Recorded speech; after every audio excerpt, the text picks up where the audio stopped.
Bienvenidos al taller, les habla Juan Luis Rendón y con Ernesto García seguiremos hablando hoy de pedagogía de la escuela y de sus retos.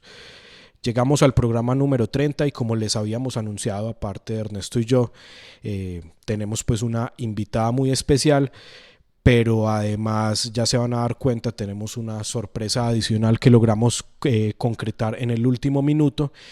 Y se trata de unos invitados que también, como les anticipé en su momento, están muy vinculados y son nuestro referente, nuestra bandera de cierta manera, en este asunto que tiene que ver con la divulgación, claro, de esta pasión que es la pedagogía, pero sobre todo de esta ciencia que es la pedagogía que tanta lidia nos da desde el comienzo. Y es que antes de saludar a nuestros invitados, quiero poner como la siguiente referencia, que ya ustedes me dirán si la estoy forzando, como por ejemplo, como lo hacía por ejemplo que Bernard regañaba a Freud porque forzaba los mitos griegos para que le sirvieran a determinados fines. Vamos a ver si lo que yo hago aquí también es muy forzado, ya me comentarán ustedes.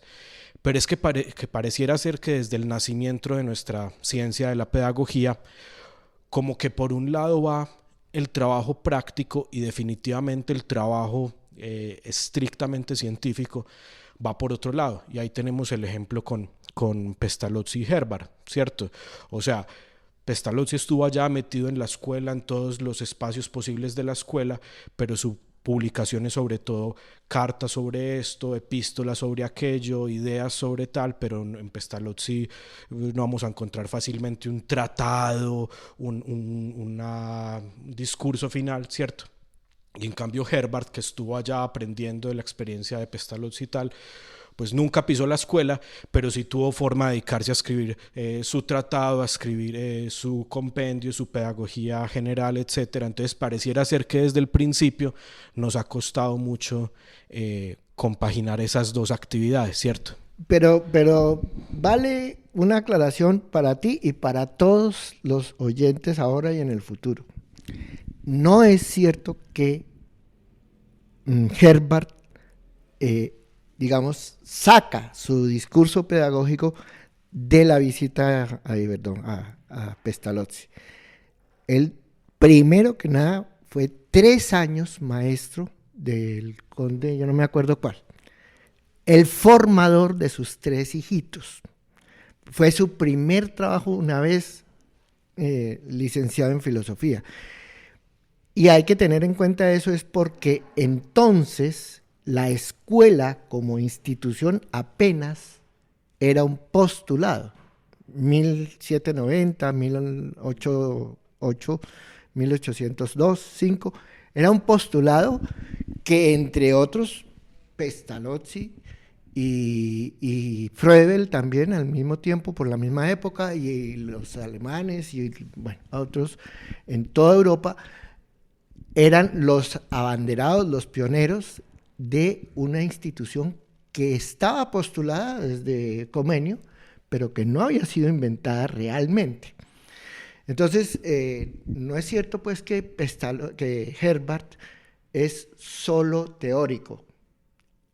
Toda su elaboración conceptual, en mi opinión, es la contrastación desde un punto de vista filosófico de su experiencia como, entonces se decía educador, o no, se decía pedagogo, yo creo, de los 3 muchachos, y ahí sí, después de eso, antes de volver a la academia, decide hacer la pasantía donde Pestalozzi, que era la promesa de la escuela popular universal para Europa. Entonces él no llega a donde Pestalozzi porque estaba ahí cerquita de donde él estaba, no, él va buscando lo que en ese momento es una avanzada de la cultura burguesa, que es, sobre todo en Alemania y en el norte de Europa, el desarrollo capitalista era todavía absolutamente incipiente. Eso era un régimen feudal, pero en transición. Y ya su escrito es en ese sentido un escrito, ¿cómo se dice? El Sidereus Nuncium, un anticipo de lo que debe ser el discurso pedagógico. Lo que en el caso de los cineastas llaman su ópera prima. La ópera prima claramente es el informe al conde sobre la educación que le impartió a sus hijos. Muy bien.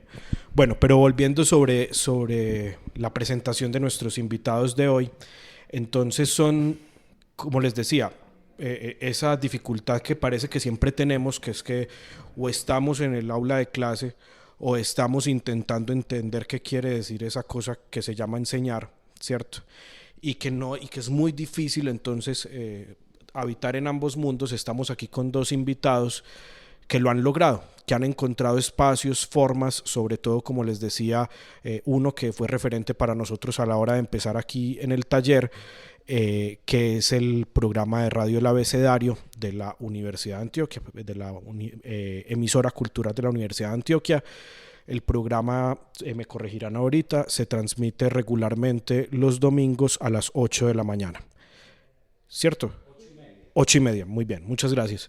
Entonces, tenemos aquí a los profesores Yurani Mendoza y Bernardo Barragán, que se identifican en todo caso como maestros, ¿cierto? Ya ahorita, si lo ven pertinente, nos cuentan un poquito más de su camino, de su experiencia, cómo han llegado aquí a donde están, pero sobre todo quiero hablar de esa experiencia, o sea, cómo es que logramos, por qué es importante hacer esa apuesta que es difícil, a todos nos cuesta, todos los que lo hemos intentado nos ha costado, de encontrar el espacio, de hacer la teoría, digamos, sin abandonar el aula de clase. Entonces, bienvenida Yurani, bienvenido Bernardo, y bueno, empecemos por las damas. Yurani, ¿cómo estás? ¿Cómo va todo? Y contanos a ver cómo ha sido ese ejercicio. Juan Luis, Ernesto, Bernardo, bueno, muy agradecida por este espacio. El abecedario, la educación de la A a la Z, que se transmite los domingos a las 8:30 de la mañana por el dial de la emisora cultural de la Universidad de Antioquia, y que en ocasiones retransmitimos por Spotify y que en un tiempo lo tuvimos en YouTube. Para mí es un ejercicio muy interesante de autoformación, de divulgación también, pero en estos 7 años lo que yo he ido encontrando es una manera también de reflexionar, no porque hable de lo que me pasa a mí en el aula, sino porque todas las condiciones que están alrededor de la escuela las vamos tejiendo en el programa del abecedario. Entonces vamos teniendo encuentros con otros maestros, con expertos, con distintos niveles también, ¿cierto? El que está en la básica, el que está en un área específica, y todo eso confluye en esa intención de poner en los micrófonos una experiencia también y un encuentro con la palabra, diría yo, alrededor de la educación. Para, no sé, nosotros consideramos que nuestra población objetivo son más maestros, pero nos hemos encontrado también con padres de familia, nos hemos encontrado también con estudiantes, o sea, es distinto público, con nutricionistas que de acuerdo como al tema les va enganchando y les va interesando. Entonces, yo considero que todas estas condiciones sociales de reflexión es lo que permite que el abecedario se vaya nutriendo y va en una doble dirección, como proceso de formación para uno, pero también como experiencia para poder conversar o tener un pretexto, que es lo que más le gusta a uno, y que desde que llegamos a hacer este podcast hemos dicho, lo más rico es conversar. Bueno, Yurani, ¿y por qué no nos contás un poquito también, ya que hablamos del abecedario? Bueno, entonces, ¿quién es Yurani? Pero ya como profe, ¿cierto? ¿En qué espacio es que también encontramos para el aula, para estar con los alumnos? E insisto ya entonces en la pregunta, ¿por qué es tan importante hacerle el espacio a ambas cosas? ¿Y van por vías muy distintas o efectivamente vamos encontrando que lo uno se nutre de lo otro? Bueno, lo uno se nutre de lo otro porque, a ver, el abecedario nace dentro de una experiencia de conversa de maestros, pero en un escenario político. El abecedario nace desde el 2015, que empezamos los maestros y después de un paro, después de un paro nacional que nos dejó un sinsabor de las bases sindicales. Yo soy maestra desde el 2006, vinculada al magisterio y también sindicalista desde esa época. Porque allí hay un espacio para resistir también y para debatir muchos asuntos con los que no estamos de acuerdo y para poder construir mejores condiciones de vida para los maestros y para las maestras. No soy pues, no pertenezco pues como tal a la junta directiva, pero soy de las bases. Entonces, en ese escenario de mal sabor que nos quedó en el 2015, dijimos en el grupo, tenemos que tomarnos espacios. Y para mí, pues, la radio ha significado un espacio bien interesante porque me gusta escuchar mucho radio y yo, pues, hagamos radio. Y bueno, Bernardo, que está aquí, le sonó, y otros compañeros con los que empezamos este proyecto también le sonó mucho, pero bueno, nos fuimos quedando nosotros dos porque hacer radio y mantenerlo en el tiempo no es fácil. Demanda mucha disciplina. Y mucho más combinarlo con el ejercicio práctico, porque Juan Luis me estaba preguntando sobre qué hago yo en el aula, y yo lo que hago en el aula es jugar con los niños todo el tiempo.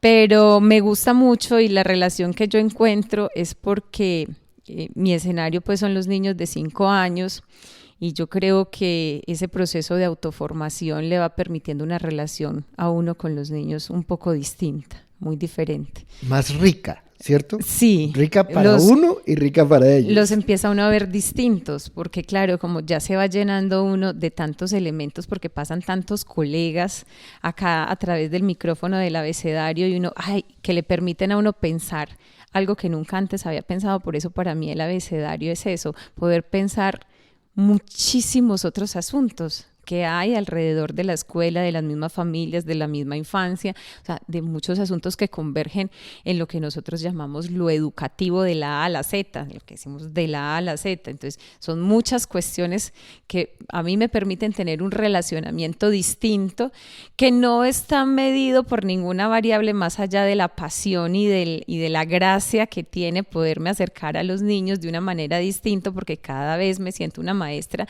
diferente.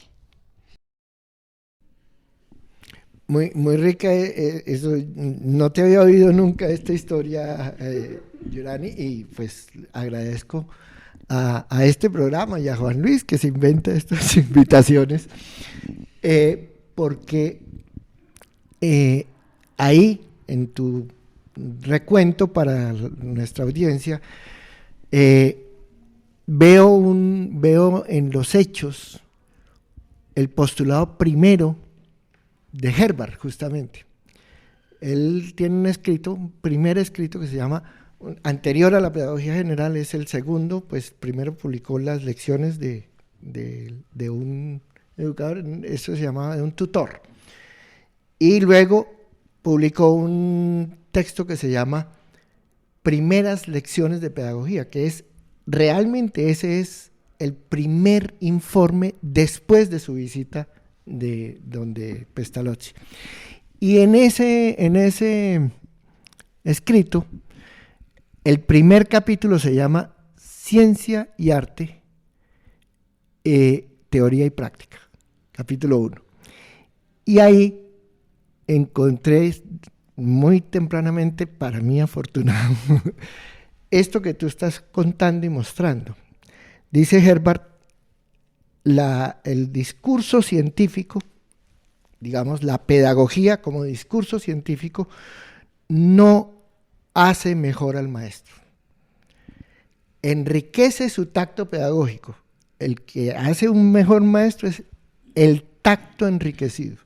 Lo que tú decías, yo después del abecedario cada semana soy otra maestra nueva, pero no es nueva, es un tacto pedagógico más rico porque tiene una mirada más larga y que puede gozar más a sus muchachitos en el juego del aula. Bueno, y para darle entrada a nuestro invitado sorpresa, el profesor Bernardo.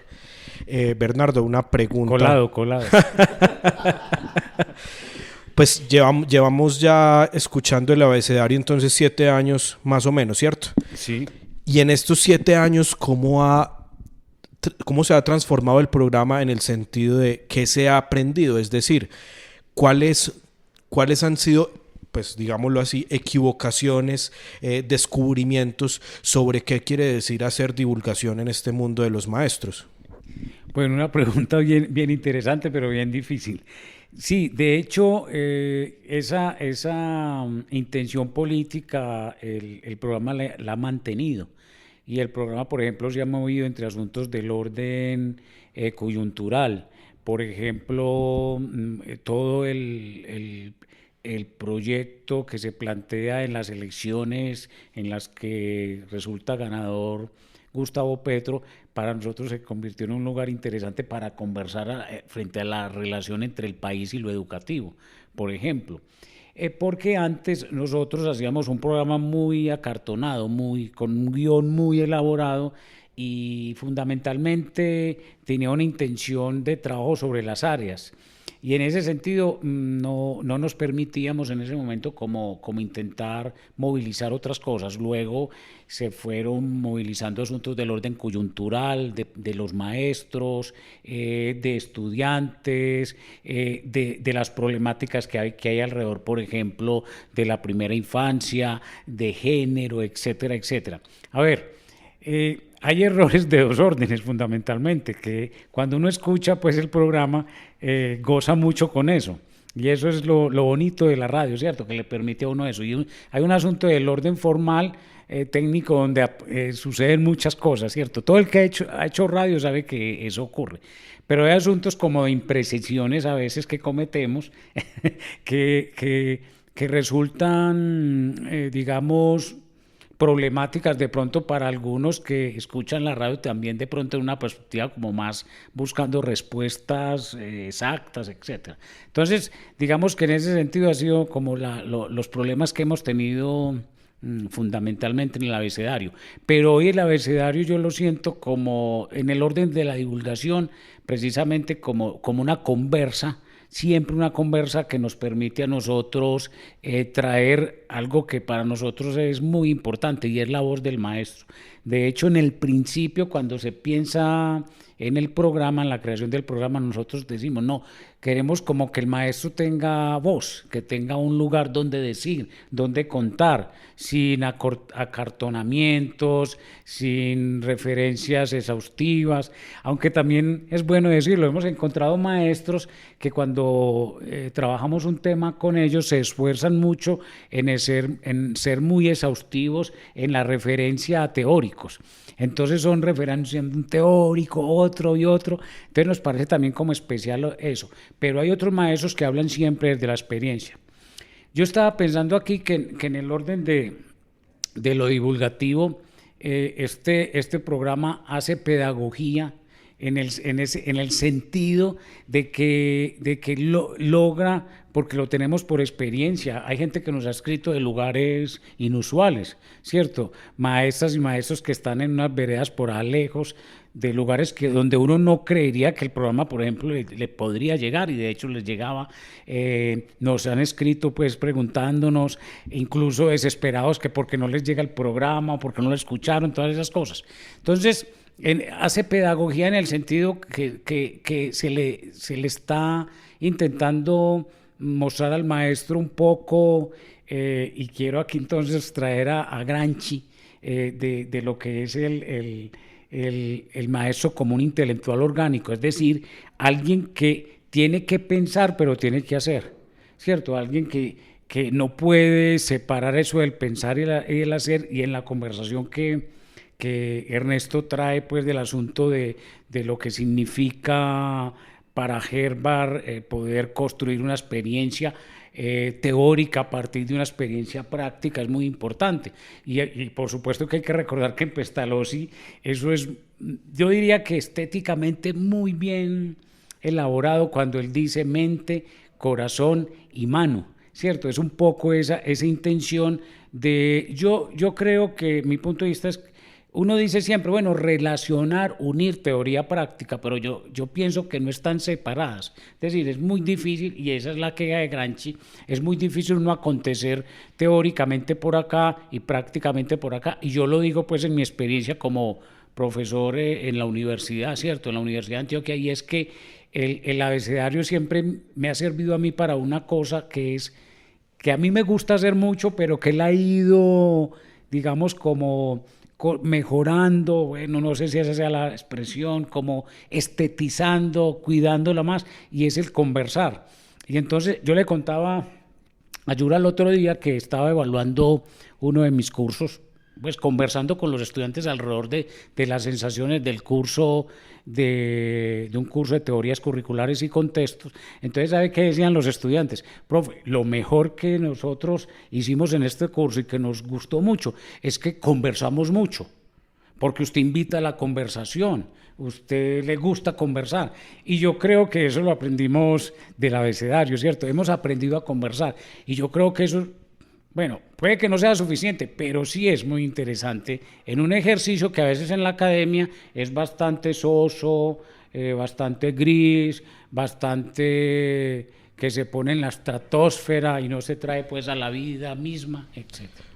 Porque ahí Bernardo empezaba diciendo, es que es un espacio para que el maestro pueda decir, ¿cierto? Pero yo creo que también es muy importante que estos espacios son espacios que los maestros pueden escuchar, porque es que se encuentra uno mucho como una oda a la espontaneidad muchas veces, y entonces termina cada maestro solo, porque como es lo que yo crea, donde me va llevando la intuición y tal, entonces terminamos como con maestros muy solos, y cada maestro va haciendo su discurso más científico, menos científico, pero un discurso que nace y muere con ese maestro, y la disciplina se nos ha ido diluyendo. Entonces estos espacios son como muy, muy importantes en ese sentido también, creo yo. Y lo otro que yo quería pues como hacer referencia con respecto a esta parte de la divulgación es que es muy libre y muy gratuito. Esto no está en el marco de plan de trabajo de Bernardo que está en la universidad, ni en el marco de mis funciones como maestra. Es algo que nos hemos tomado la palabra, pero porque se nos dio la gana, nada más, con esa única sensación de hacerlo. Entonces lo hacemos de manera muy libre. Con respecto a nos tomamos el espacio, recibimos obviamente todas las críticas, porque también las han habido, no estamos de acuerdo con esto, y son bienvenidas, exacto, pero lo mejor que tiene el abecedario es eso, porque a nosotros nos preguntan, ¿a ustedes les pagan por esto? No, es simplemente una pasión y ya, como nuestro hobby, lo hacemos por hobby. Bueno, y sigamos conversando. Perdóname, no lo hacen por hobby, lo hacen por pasión. Y la pasión también cobra, no plata, sino cobra eso que tú decías. Lo que el programa te retribuye, y hablo también por mí, lo que a mí este programa me ha retribuido, difícilmente se puede comparar con todo lo que he cobrado como sueldo en la vida. y esa retribución que tú declaras, y es que tú cada semana empiezas siendo una mejor, distinta maestra con tus chiquitos, y llegas con la capacidad de gozar más lo que haces. Ese es más retribución que eso. Y una colita y te devuelvo el turno para que sigas moderando. Pero es que cuando Bernardo hace el énfasis en que el abecedario le enseñó a conversar, y tú le replicabas, Juan Luis, darle la palabra al maestro, pero también enseñarle o permitirle que oiga la palabra de los otros maestros. Eso es lo que se llama una conversación. Y el valor de estas conversaciones, digámoslo así, libres pero con compasión, digo yo, es que es la forma de verdad de adueñarse de la experiencia en bruto, en otros momentos, en otros escenarios, en otros contextos, y es, digamos, es conversar sobre el pulso vital de la experiencia profesional de cada uno, ¿cierto? En otros momentos, en otros contextos, con otras audiencias y otros objetivos, probablemente hasta pagados, entonces uno tiene que acartonar la experiencia, tiene que meterla en el régimen de las citas y de todo. Lo maravilloso es que es la experiencia efervescente, la que está en vivo, en directo. Muy bien. Jalando pues como del hilo de este asunto de la divulgación, a mí me parece que es muy normal escuchar que los maestros se quejan o les duele que es muy difícil hablar entre nosotros. La conversación entre maestros parece ser muy difícil. No sé si los matemáticos dirán lo mismo o los biólogos. No, es que entre nosotros es muy difícil conversar, pero al menos aquí en este mundo de la pedagogía sí resulta muy recurrente escuchar eso. Es que no hay espacios o es muy difícil. Bueno, ¿por qué será eso? ¿Por qué será que nos cuesta tanto la divulgación, incluso llevado a la especificidad que estamos conversando? ¿Por qué nos cuesta tanto el diálogo entre los maestros?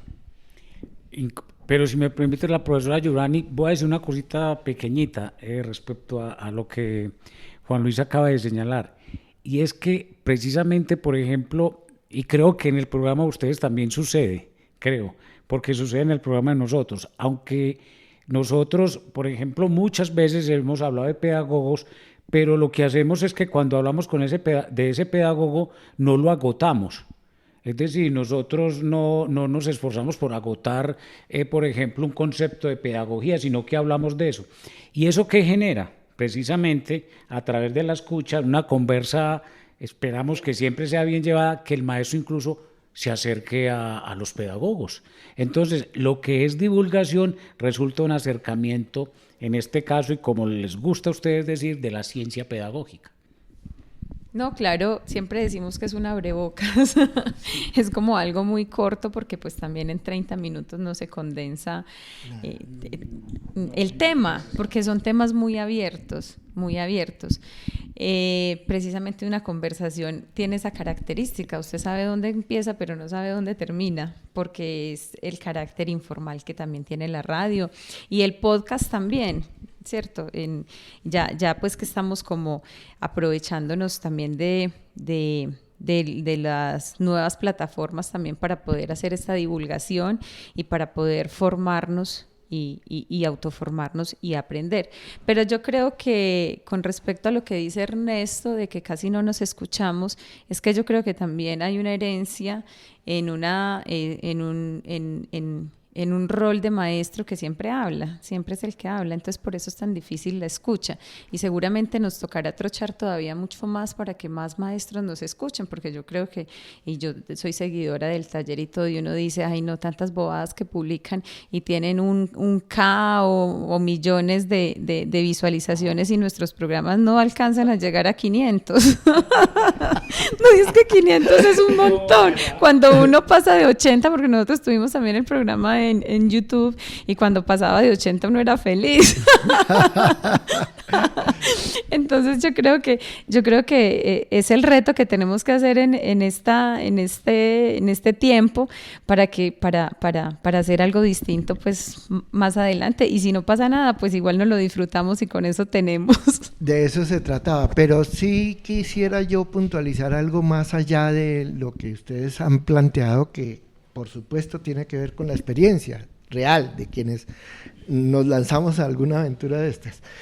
Pero más allá de eso, yo en mi larga experiencia como maestro y sobre todo como maestro de maestros, sí creo que en el seno de la profesión pedagógica somos sordos. Nuestros diálogos son diálogos de sordos. ¿Pero por qué?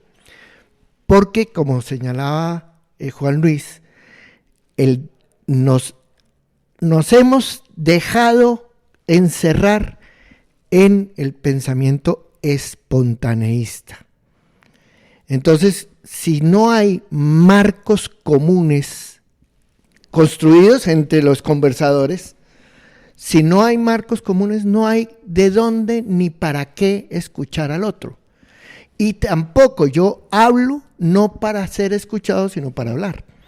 Entonces, ese yo creo que es uno de los desafíos más dificultosos que yo llevo más de 50 años como maestro y de esos 52 como maestro de maestros. De los temas más dificultosos en general de la divulgación pedagógica, divulgación científica, perdón, y de los circuitos de autoformación y de formación de maestros, de actualización. Todo. En otro tiempo también dicté cursos de ascenso en el escalafón. Siempre el vacío de un discurso orgánico que le dé identidad al maestro acerca de su praxis, se echa de ver. Y las conversaciones tienen siempre que superar, porque el que te cita a Gramsci para conversar de 3 cositas y te cita exactamente, si tú citas a Piaget, no, es que eso es otra historia. Estamos hablando de otra cosa. Y entonces, quiero dejar apuntado eso. Uno de los descubrimientos para mí en este podcast, yo ya lo había conversado en otro tiempo. Juan Luis estuvo mucho tiempo diciéndome, hagamos un podcast. Y yo, en mi acartonamiento, me decía, no, pero usted me va a poner otra vez a revisar pedagogos. Y no, hagamos un podcast solo. ¿Y cómo es el lema que le pusiste al taller? Seguir conversando, tejiendo. Sí, sobre la escuela, la pedagogía y sus retos. Conversación para tejer sobre los problemas de la... Es tejer conversadito sobre la experiencia de los participantes.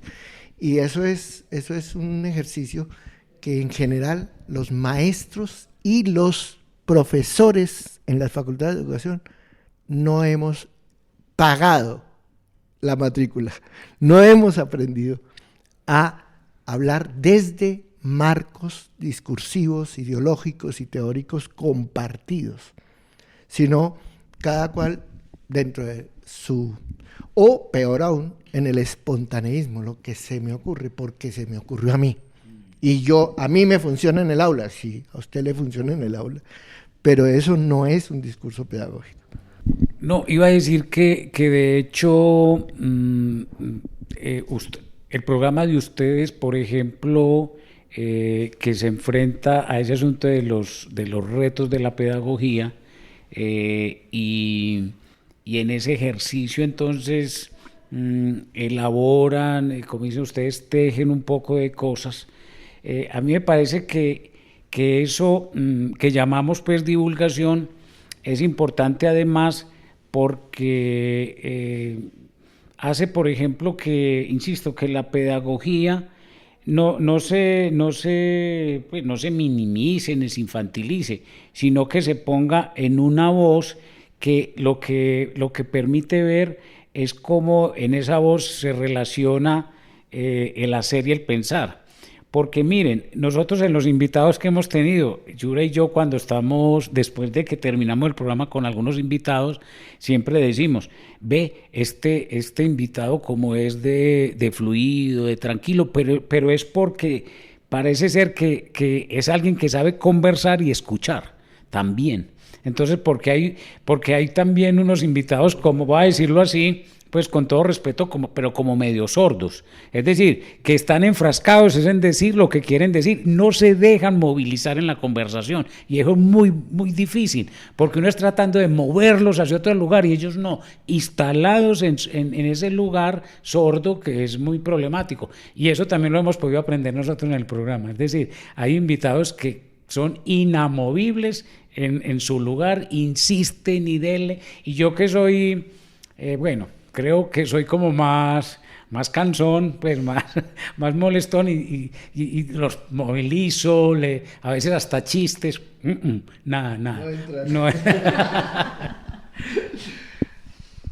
Bueno, muy bien. Entonces, como me voy dando cuenta, pues que aquí haciendo cuentas rápidas en la cabeza, llevan 7 años de programa, a razón de, ¿qué? 35, 40 programas anuales, más o menos, ¿cierto?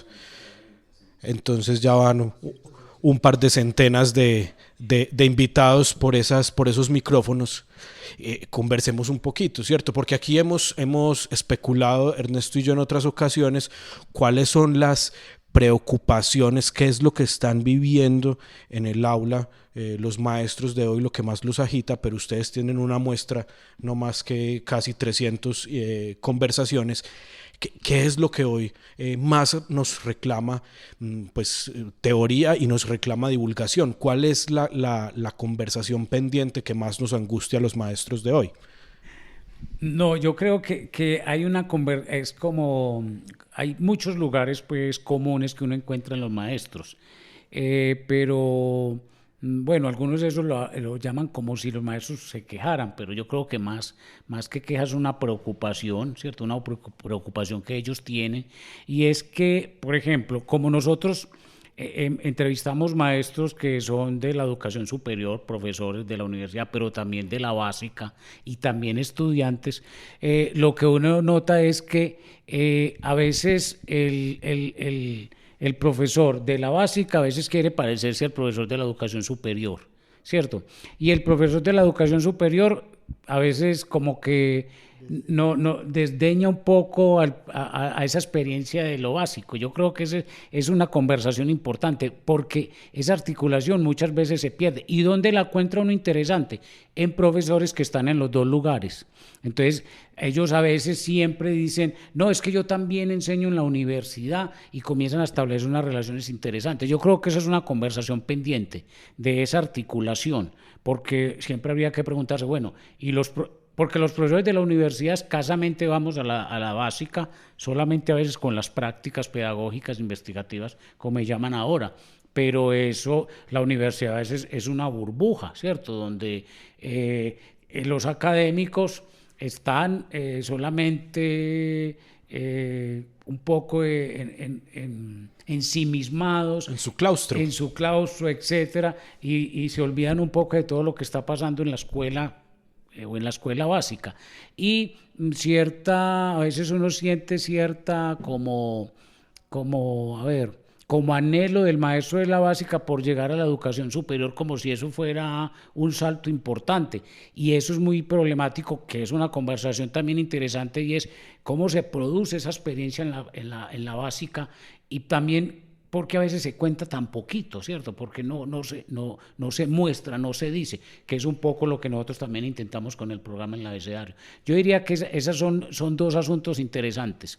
Y lo otro es el problema, pues, de todas estas condiciones materiales, por darles algún nombre, que los maestros viven o vivimos, ¿cierto? Condiciones materiales que hoy también están llegando a la universidad por las dificultades que en este momento, por ejemplo, estamos viviendo en la universidad pública. Entonces los maestros también aluden a esas condiciones materiales. Tantos niños, no tenemos tiempo, etcétera, ¿cierto?, entre otras. Bueno, yo creo que hay algo retomando como también lo que decía Juan Luis al principio alrededor un poco de los aprendizajes.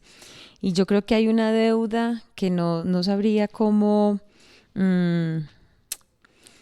subsanarla, y es que hay maestros que hacen un trabajo hermosísimo, hermosísimo, pero como que no se sienten autorizados para decirlo. No sé, es como lo del tacto que estaba diciendo Ernesto.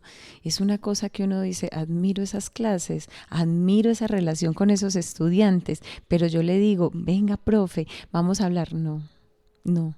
Entonces recordaba al maestro Jesús Alberto Echeverry cuando dice, no, entonces hay alguien que tiene que contar esa historia, ¿cierto? Por eso yo hablo de que es como una deuda que uno tiene. Nosotros lo intentamos con el programa Huellas de Maestros, nuestro programa, el abecedario, tenía una sesión que se llamaba Huellas de Maestros. Recordemos ese trabajo de la maestra de las palmitas, una cosa con el medio ambiente, una cosa maravillosa, ¿cierto?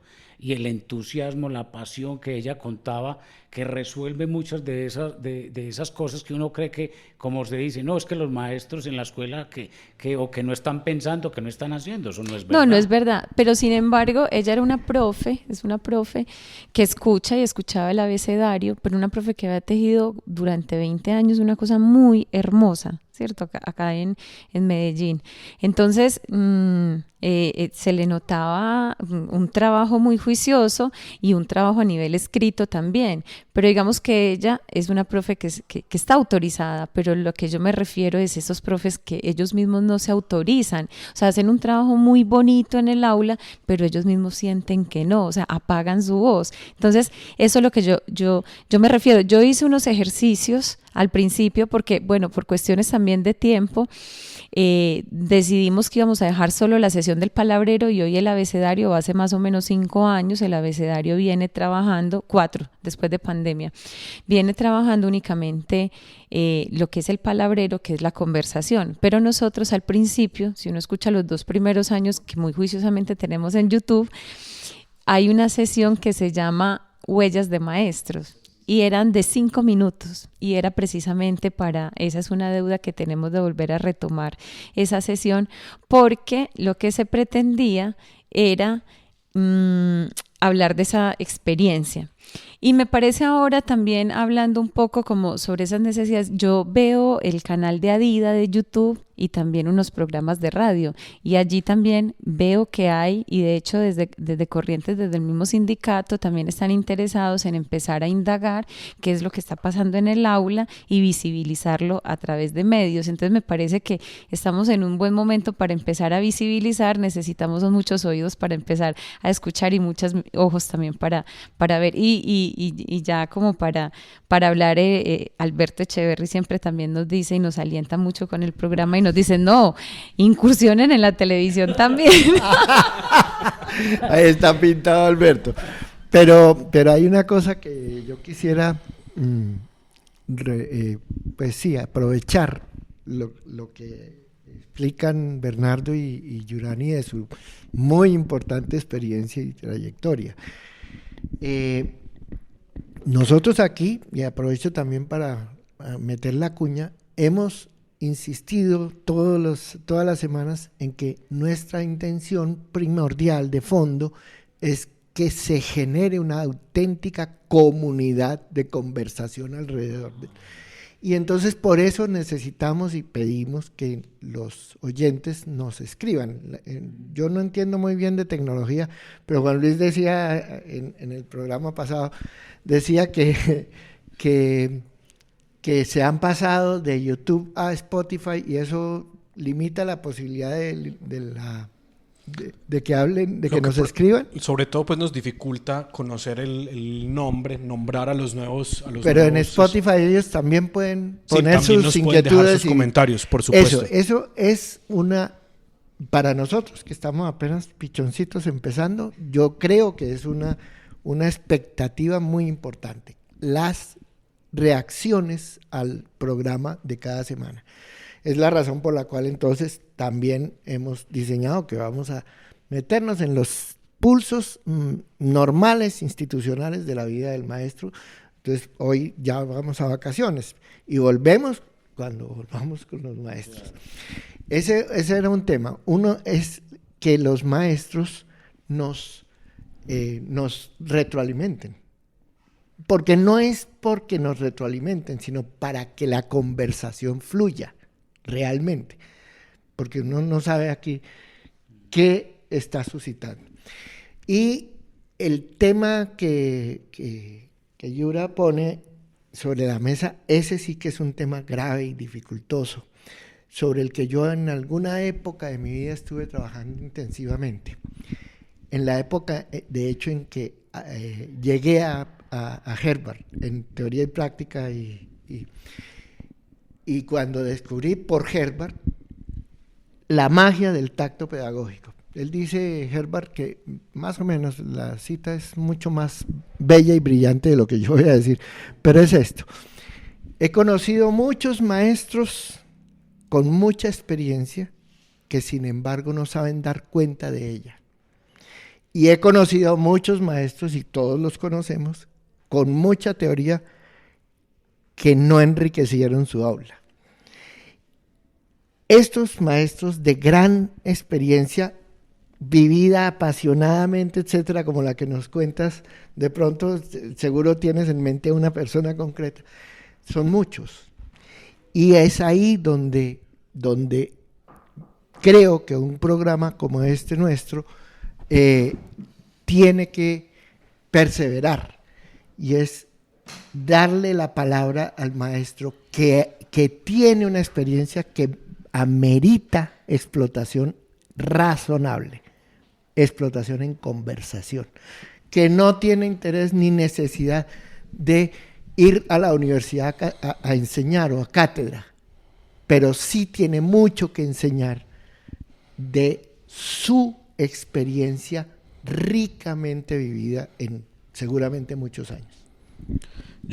Se nos va acabando el tiempo y yo sí quiero evaluar esta conversación de la siguiente manera, y es que pues si hay algo que concluyo es que el asunto de la divulgación y por supuesto de la conversación no es un maquillaje, un adorno para los profesores que por algún motivo les queda tiempo, o el tiempo que les queda lo quieren dedicar a eso también, sino que es un asunto que es, por ahí empezaba de hecho Giuliani, nutre el ojo con el que el maestro llega todos los días pues a ese salón de clases, que esa conversación no es, también lo decía Bernardo, por allá, lejos, aparte de lo que pasa, de lo que le pasa al maestro en el aula, sino que es un ejercicio muchas veces imprescindible para poder superar dificultades, para avanzar en ese, a mí me gusta mucho ese verbo que tienen en inglés que yo creo que en español no tenemos nada similar, que es el wonder, pues pues preguntarse, pues preguntar hacia adentro, ¿cierto? Y a veces esa de preguntar adentro se puede volver insoportable si no existen, por ejemplo, los espacios de conversación. Entonces yo creo que esta conversación no es un adorno, no es un asunto de un lujito o un espacio pues para la vanidad, sino algo que de hecho sí enriquece mucho el espacio. Yo creo que por aquí podemos ir cerrando. No sé si nuestros invitados o el mismo Ernesto quieran decir algo más, y bueno, ya casi que esta sería la última ocasión para escucharnos en este 2024. Ya nos estaremos otra vez encontrando el próximo año. No, agradecerle a Ernesto, a Juan Luis por esta invitación tan bonita, y a invitar a quienes nos oyen a seguir estos espacios, y lo que dice Ernesto, el reto que tenemos como comunidad, o de construir comunidad, porque hay que construir comunidad pedagógica para poder llenar estos vacíos de los que hablaba Ernesto, que tenemos en la escuela y que tenemos los maestros, y que es importante porque es que eso nos llena, o sea, es nuestra pasión, es nuestra vida. Si bien hay espacios a veces que se sacan en medio de los maestros como para compartir, a veces esos espacios de la vida cotidiana están llenas es de las afugias que tenemos como en el aula y de la queja continua, pero también yo creo que un ejercicio juicioso de lectura y de conversa nos van a permitir disfrutar un poco más lo que hacemos, qué es lo que pasa y qué es lo que a veces o con Ernesto hemos conversado de eso que nos pasa a los maestros, ¿cierto? Entonces, qué bueno poder llenar de sentido todo esto que nos pasa a los maestros y poderlo divulgar, pero antes que nada sentir y apasionarse. No, Juan Luis, Ernesto, bueno, y por supuesto Yurani, que está aquí con nosotros también. No, la hospitalidad de ustedes pues no tiene precio. Muchísimas gracias por esta invitación. Yo que vine como medio colado. Pero de verdad que no, es una experiencia muy interesante. Conversar siempre es muy sabroso. Y yo creo que eso es lo que hay que recuperar precisamente, esos espacios de conversación. Y entonces aquí otra vez, entonces vuelve Echeverry, que en Naciforma crea un espacio para eso, para que los maestros se sentaran a conversar. Él le dio un nombre mucho más rimbombante, como era algo así como el colegio pedagógico, no sé, algo como eso, pero era un lugar para conversar, porque solo de ahí se puede encontrar posibilidades, respuestas, seguramente no absolutas, pero sí caminos, y sobre todo construir comunidad, como decía la profesora Yurani, y eso que ha sido una intención siempre que hemos conversado con Ernesto, que se construya comunidad pedagógica. Muchas gracias. Sí, solo agradecerles a ustedes por haber aceptado esta invitación a echar carreta. Yo tengo un escrito de hace mucho tiempo de acta pedagógica que se llamaba así: el derecho a echar carreta, una discusión, una reivindicación del aula, ¿de qué? De la sala de maestros, de las antiguas salas de maestros. Uno a qué va a la sala de maestros, a echar carreta con sus colegas sobre sus afugias, sobre sus protestas, etcétera. Y eso es vital. Digamos que tanto el abecedario como nosotros aquí en el taller es parte central de lo que queremos. El derecho que los maestros tenemos de echar carreta para enriquecer nuestra experiencia. O sin el por el solo hecho de gozarnos la experiencia vital del aula. Bueno, no, muchas gracias Bernardo, Yurani y bueno, Ernesto por estos ya 30 sentadas a conversar. Que se dicen rápido, pero sacarle siempre el espacio, sentarnos acá y tal, pues es un gusto que no hemos en ningún momento pensado en abandonar, pero desde luego se ha ido articulando a nuestra agenda y a nuestros pulsos de una manera muy, muy especial. Entonces, los esperamos el próximo año 2025 con nuevas preguntas para seguir labrando entre nosotros los maestros y no quiero dejar por fuera a los padres de familia que al principio los mencionábamos y quiero volverlos a mencionar porque son fundamentales. Es un actor fundamental de este espacio que compartimos, un espacio social fundamental, no es un simulacro, no es un jueguito, no, la escuela es una institución social crucial que compartimos muchos. Entonces la invitación es pues para seguirnos escuchando en el 2025 y nos despedimos más o menos como se despedían antes las telenovelas, en el momento en el que se va a saber cuál es el asesino o dónde está la clave del asunto, porque yo creo que ya tenemos una conversación pendiente, que es la conversación por la sala de maestros y lo que allí ocurre y los ritmos y las maneras y el tiempo que allí pasa, cómo se debe, es carga horaria, digamos, así bien rígido. Entonces creo que ya empiezan a aparecer nuevas líneas para cortar.